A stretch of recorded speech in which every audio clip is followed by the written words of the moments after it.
Hello বন্ধুরা, আজ সকালবেলা আমার আর মার ভাত খেতে ইচ্ছা করছে না, তাই আমি তাড়াতাড়ি রান্নাঘরে চলে এসেছি।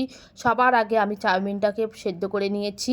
আর দেখো, চাউমিনের সঙ্গে যা যা সবজি আমি দেবো সবগুলো আমি কেটে একটা প্লেটে সাজিয়ে নিয়েছি। এখানে আছে ক্যাপসিকাম, আলু কুচি, আর দুটো মাঝারি সাইজের পেঁয়াজ, 3টে কাঁচা লঙ্কা, 2 প্যাকেট ম্যাগির মশলা। সব আমার উপকরণগুলোকে রেডি করা হয়ে গেছে। এদিকে কড়াইতে তেল দিয়ে দিয়েছি, তেলও গরম হয়ে গেছে। আর দিয়ে দিলাম কুচিয়ে রাখা আলু। আমি একটা মাঝারি সাইজে আলুই ব্যবহার করছি। আর আলু ভাজার সময় আমি হলুদ আর নুন দিয়েছিলাম, কিন্তু সেটা আমার ভিডিও করা হয়নি। আলু আধা আধি ভাজা হওয়ার সময় আমি দিয়ে দিচ্ছি কুচিয়ে রাখা ক্যাপসিকাম। এই দুটো উপকরণগুলোকে সুন্দর করে ভালো করে মিশিয়ে নেব।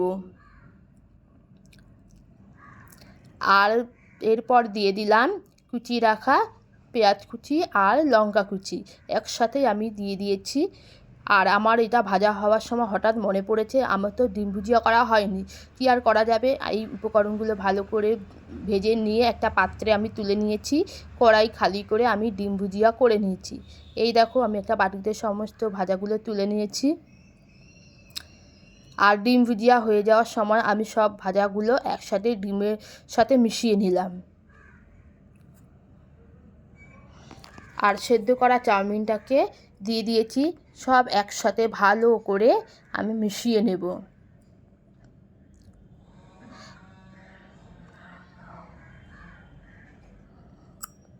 এরপর আমি দিয়ে দেব ম্যাগির মশলা। ম্যাগির মশলা দিয়ে চাউমিন খেতে আমি খুব ভালোবাসি। তোমরা কে কে এই ম্যাগি মশলা দিয়ে চাউমিন খেতে ভালোবাসো আমাকে অবশ্যই কমেন্ট করে বলো। আমার চাউমিন রান্না রেডি হয়ে গেছে।